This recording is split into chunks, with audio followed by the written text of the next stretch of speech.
Hello everybody, welcome to Retro Ratchet. This video is going to be about the MG Maestro Turbo. But what's the story with this one? Well, I got this one 10 years ago, which is surprising to think it's that long ago, yeah. So 2013, back when they were reasonably low value, you know, you could get them for a few £100.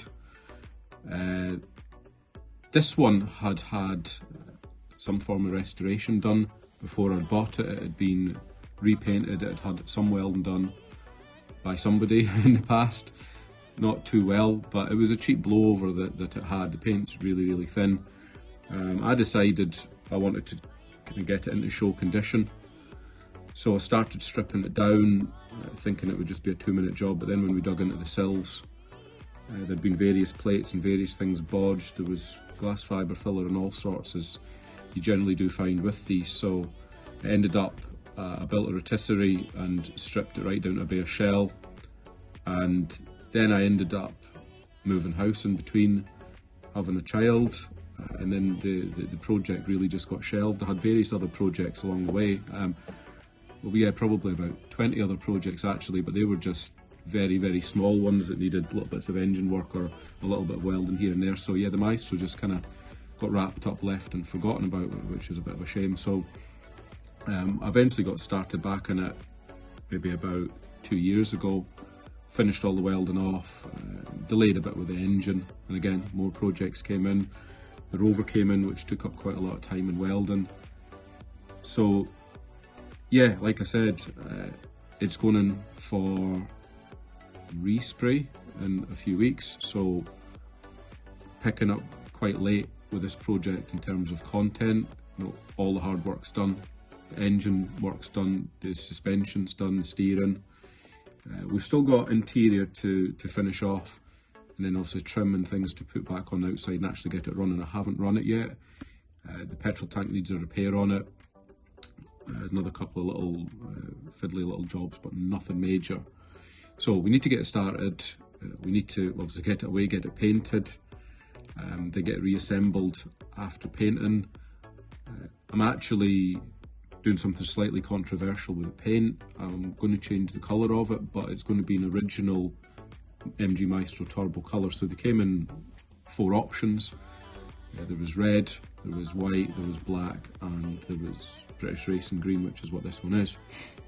And I just hate British Racing Green, so I decided now's the time to do it, and I love black, so I think it'll suit it really well. All the ones I've seen that are black, I just think look a hell of a lot better. White's really good as well, and so is red, but yeah, just not green. So because everything's off, it'll be a bigger job for the guy doing it, but at least he'll be able to get into stuff and get it done properly, so there's no green still showing.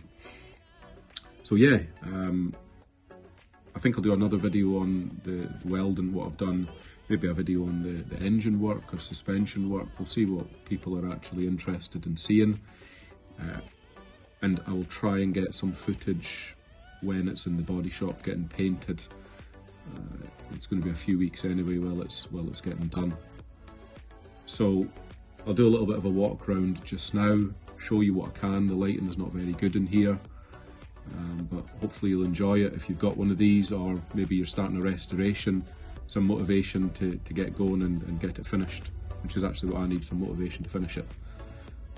Okay, so let's take a look at the front suspension and brakes and steering. I'll go through all the stuff I've done. Right, so starting at the top, these are actually the springs that were on the car when I bought it, so I just had them powder coated, well sandblasted then powder coated. That was about a year ago.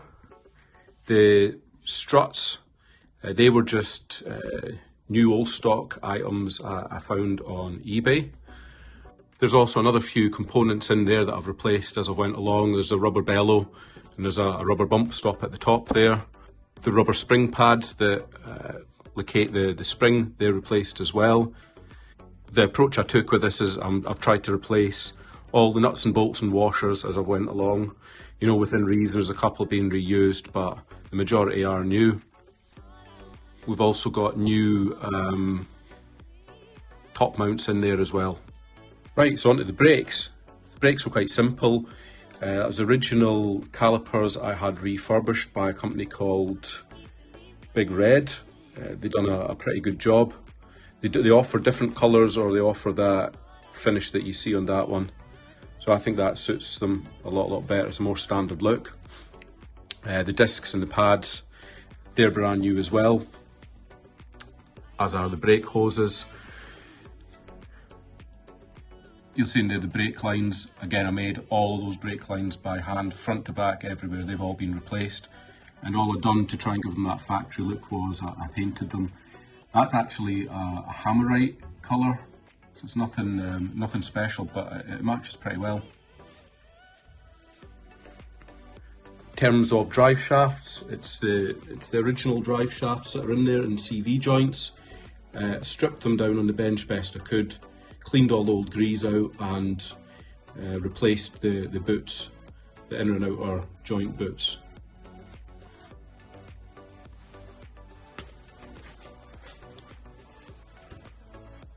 Trying to get a better angle here. So in terms of other suspension components, the bottom arm, they're not new, they were just refurbished, so they were sandblasted, powder coated.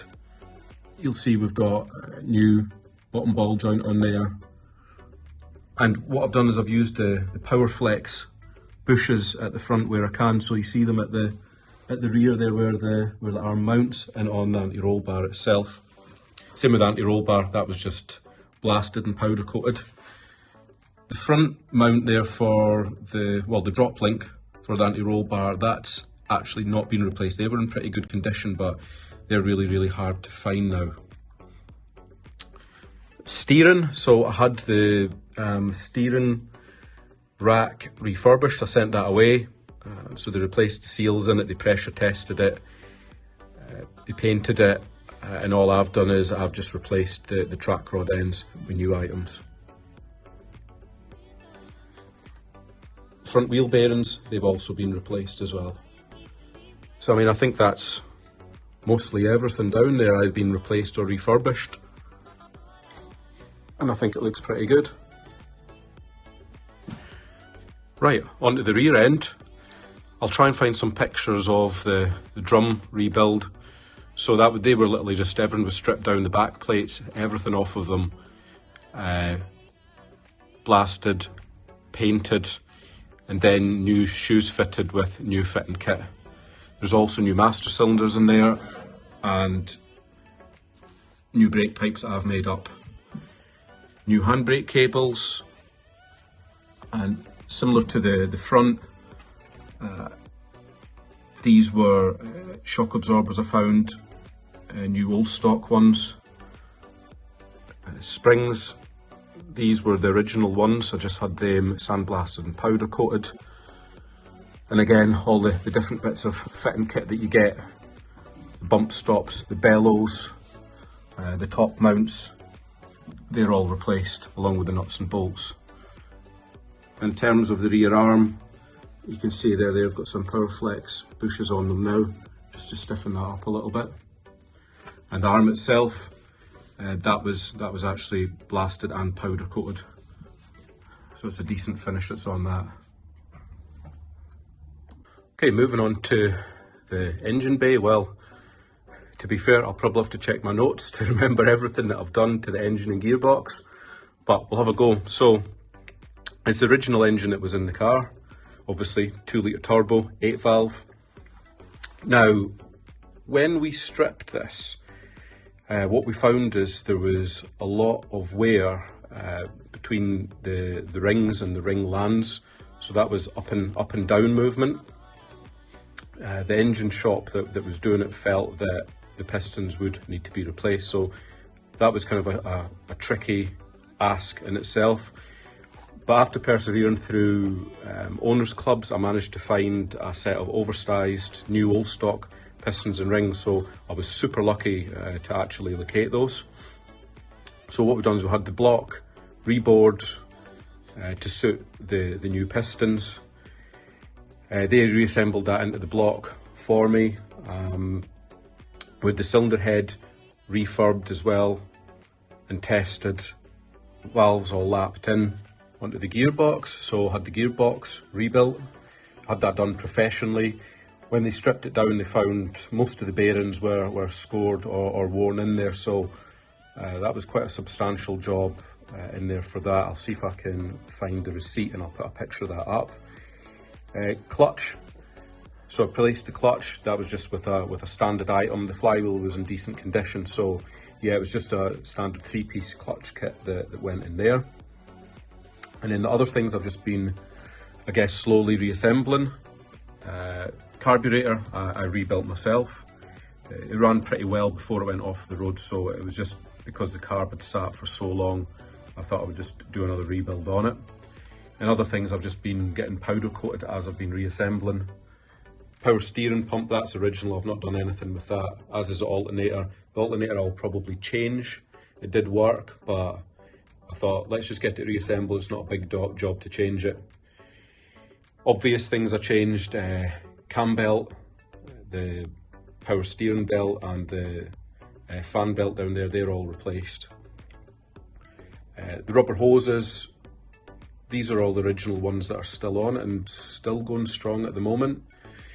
Thermostat housing, that was changed, that was just corroded really badly on that outlet point there.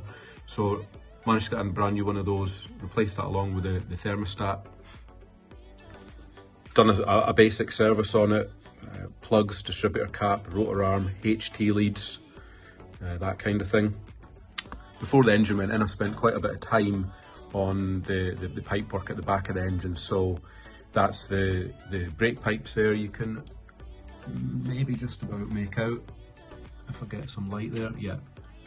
So I took that valve off, cleaned it all up, painted it, and then routed brand new brake pipes right the way through. And the fuel pipes, all I done with those was I just rubbed them down and painted them, as there was nothing really wrong with those. The rubber fuel lines, they're all just replaced with R9. I've added in a filter in there just before the inlet to the carb. I'm actually just about to start stripping a few things back out the engine bay, like the water bottle, the ECU, the carb cooling fan, because the car is going to be going away for painting very shortly. So we'll clear that out just so you can get a coat of paint in there. We'll get that battery tray out as well and some of the wiring unhooked. In terms of the wiring, just I suppose, well we're on that topic, I've rebound all the wiring looms as we've went. You can maybe see in there.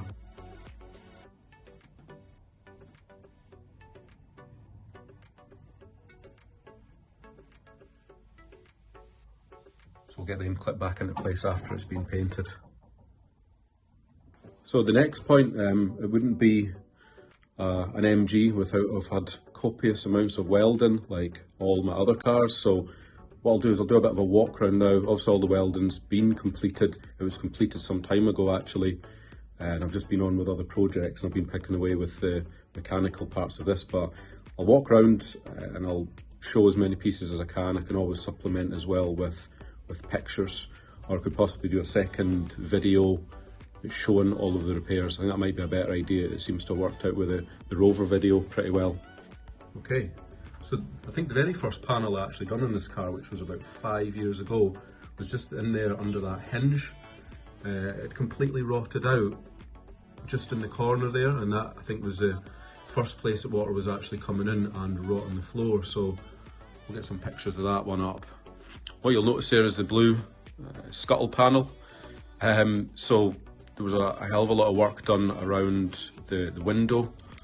I'll just close this bonnet.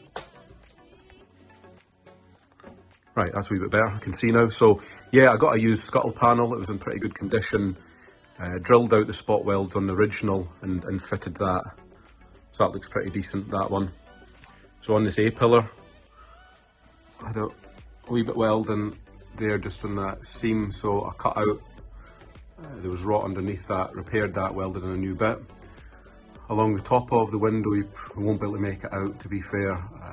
That is an offcut right across the car from another one, because that had rotted out right the way along that lip, so it was easier just to weld in a completely new section. Now going into the footwell, in here, up the top, sorry, trying to get the lights adjusted so you can actually make something out. So just in there on that seam, there was some welding done. Had a plate down there. And then there's a plate in there, right at the bottom of that post. And then we had a completely new outer sill put on it as well. Mention the driver's door, just as I'm getting down to under the car. Yeah, the driver's door, we had a couple of holes at the front and the back. So all I've done with them is cut that out, repaired the frame behind, and then let in some new metal. You can actually see a little bit of surface rust coming back through in that, but that'll get repaired when it's in the body shop. The rest of the door isn't actually too bad.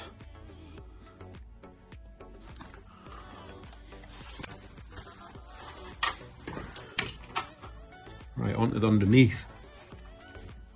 So jacking points, I made new jacking points all round, so 4 new ones of them, they were all seam welded on.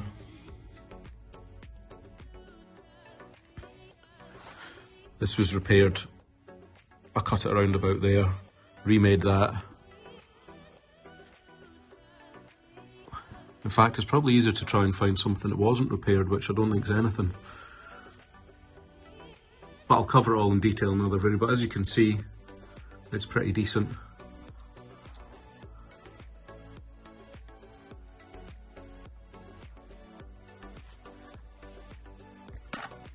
You see the fuel lines running up there. The heat shields, all I done was painted them.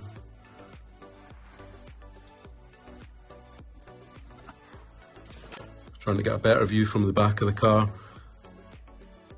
Just repaired the bottoms of these jacking points.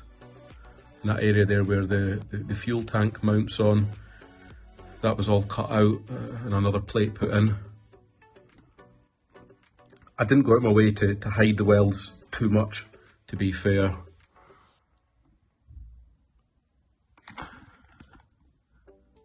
That area there that I'm pointing straight at, that was quite bad both sides when there was inner sill bits, so they were all cut out, replaced.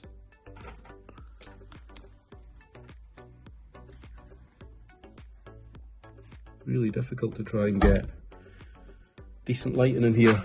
So bottom of that A pillar, bottom of that was cut out, and I let in some new metal there, just on top of the new outer sill. Again, anybody that does these does the same thing. You cut out that bottom of that B post. You just have to fabricate another section in. You want to try and keep these joins visible rather than fillered over.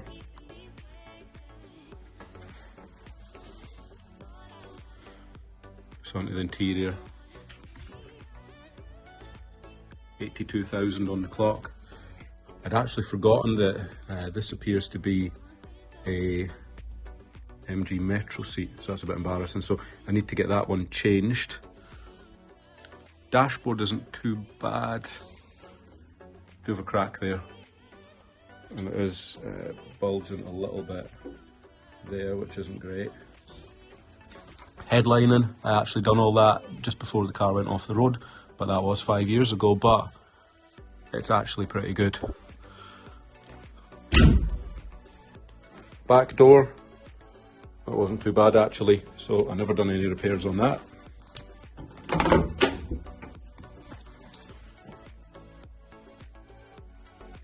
There you can see just the other half of that B post repair. This is a repair I just done to the outer wing as it came down, a couple of inches cut out, welded over, put on new outer arches. As you can see the line there. Again, I've not done any filling and let the body shop do that. Now, what we'll do is we'll go around the other side to have a look at the inner arches, because the wheel's off that side, it might be a wee bit easier. So there was quite a bit of work done in here, so everything from that seam to the right, I fabricated up by hand. you can kind of see there the plates that have been put in. So it had rotted, that's a wee bit better with the light on it. It had rotted really, really badly. The metal was super thin, so I couldn't find any replacement panels, so I ended up just fabricating and trying to shape them best I can. It's pretty hard to make out in this light with everything reflecting, but it's come out pretty well. What was a lucky find several years ago was this complete new back panel. Mine had also had a little bit of a bump at one point, so it wasn't ideal, and of course it was rusty, so it was a bit of a challenge getting that one in. It goes right the way to there, and then you just spot weld it there, or plug weld it in my case because I don't have a spot welder. Weld along there, and then finish into here. So to fit these you end up having to take one of the lamp panels out, so just cutting here, taking all the spot welds out, and then you can slip the new panel in that way behind the other one, and then just reattach that.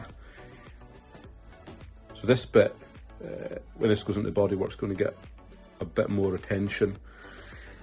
From a professional, sort that out. That needs to come out a little bit there. It's pulled in a little bit with the heat, so he's going to do a bit of work on that, which will be great.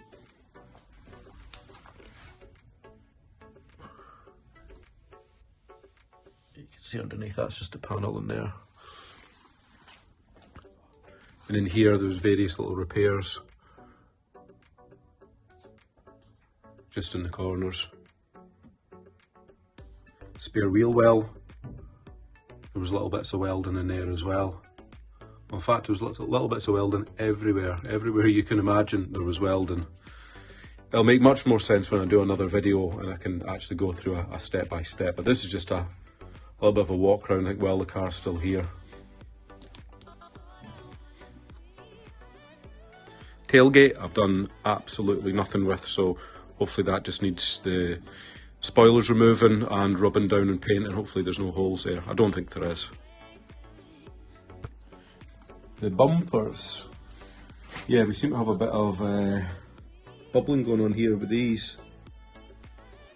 So it's a bit of moisture has gotten in, so there's going to be a bit of work, I think, to sort that out in the body shop.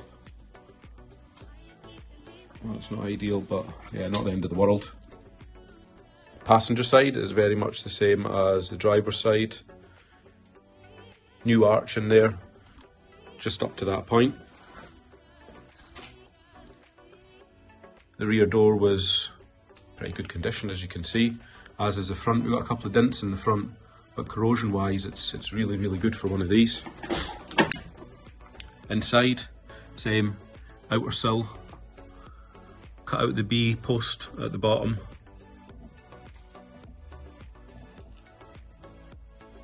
A little patch repair in there.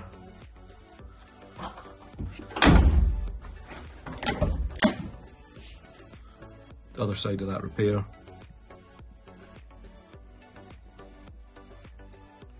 And the same bottom of that A-pillar. This is just a new old stock wing that I managed to find for it. So I've got a used one for the driver's side, so they were the best I could find rather than repair what I had.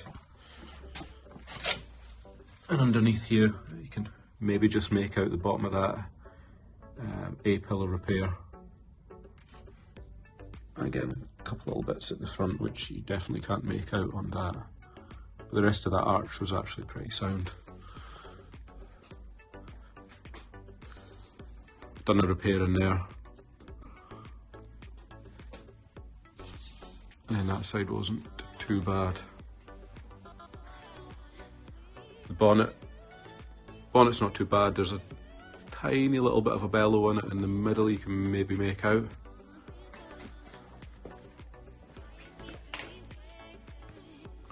And then front bumper just needs rubbing down. And there's a picture from the front. They do look pretty cool.